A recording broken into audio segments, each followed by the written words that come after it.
അതാ നോക്കൂ, മുറ്റത്തൊരു മൈന.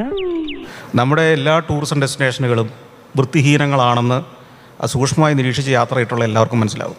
നമ്മളെയാണല്ലോ മച്ചമ്പി. ഇത് എന്നെ ഉദ്ദേശാണ്, എന്നെ തന്നെ ഉദ്ദേശാണ്, എന്നെ മാത്രം ഉദ്ദേശാണ്. നിങ്ങൾ മൂന്നാറിൽ ചെന്നിട്ടുണ്ടെങ്കിൽ മൂന്നാർ പട്ടണം പോലെ വൃത്തിഹീനമായ ഒരു പട്ടണം കേരളത്തിൽ തന്നെ വേറെ ഉണ്ടോ എന്ന് സംശയമാണ്. കാര്യം സത്യമാണെങ്കിലും എനിക്ക് അംഗീകരിച്ചു കൊടുക്കാൻ പറ്റുമോ? ആലപ്പുഴ ചെന്നാൽ ആ ഹൗസ് ബോട്ടുകൾ കിടക്കുന്ന ഭാഗവും പുന്നമടക്കായലിലും പ്ലാസ്റ്റിക് കുപ്പികളും പോളയും മാലിന്യങ്ങളും നിറഞ്ഞൊഴുകുകയാണ്. സമരം ചെയ്യാനും അലമ്പുണ്ടാക്കാനും അല്ലാതെ വേറൊരു പണി ഞങ്ങൾക്കറിയില്ല. വൃത്തിയും സൗന്ദര്യബോധവും ഉണ്ടാവുക എന്നതാണ് ടൂറിസത്തിൽ കേരളത്തിൽ കൊണ്ടുവരേണ്ട ഏറ്റവും പ്രധാന കാര്യം. പ്രൊഫഷണൽ എത്തിക്സ് എന്ന് പറഞ്ഞൊരു സാധനമുണ്ട്. അമ്മാവൻ അനന്തരവനായിട്ട് അർത്ഥം അറിയില്ലെന്നറിയാം. നീ എന്തിനാ അതിനോട് ദേഷ്യപ്പെടുന്നത്? അതിന്റെ കഷ്ടപ്പാട് നമ്മൾ മനസ്സിലാക്കണ്ടേ? എഴുന്നേക്കുക, തിന്ന, നിന്റെ കാശ് കളയുക, ഉറങ്ങുക, പിന്നെ പിറ്റേ ദിവസം രാവിലെ കഷ്ടപ്പെട്ട് വീണ്ടും എഴുന്നേക്കുക, തിന്ന, നിന്റെ കാശ് കളയുക, ഉറങ്ങുക എന്നൊക്കെ പറഞ്ഞാൽ അതൊരു മനുഷ്യജീവിയിൽ അതിന്റെ ബുദ്ധിമുട്ട് നമ്മൾ മനസ്സിലാക്കണ്ടേ? മറ്റ് അത്ഭുതങ്ങളൊന്നും കൊണ്ടുവരണമെന്നില്ല. കേരളത്തിൻ്റെ പ്രകൃതി, കേരളത്തിൻ്റെ നാച്ചുറലായ സംസ്കാരം, കേരളത്തിൻ്റെതായ കലാരൂപങ്ങൾ, കേരളത്തിൻ്റെതായ ആർക്കിടെക്ചർ, ഇതെല്ലാം ലോക നിലവാരമുള്ളതാണ്.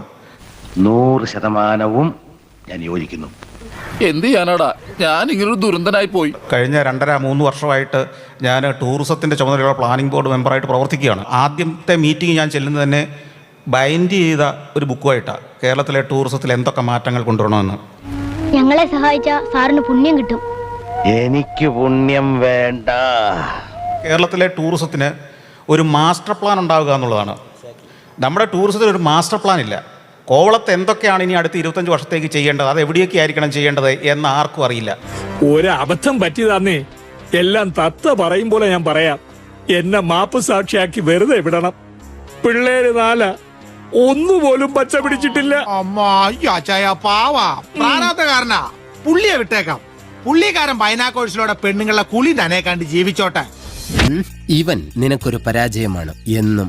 ഐ മീൻ ലോക പരാജയം. സത്യം പറയല്ലോ, നിന്റെ കയ്യിലിരിപ്പിന് ഇത്രയൊന്നും കിട്ടിയാ പോരാ. പക്ഷെ നീ ഇത് വെച്ചൊന്ന് അഡ്ജസ്റ്റ് ചെയ്യണം.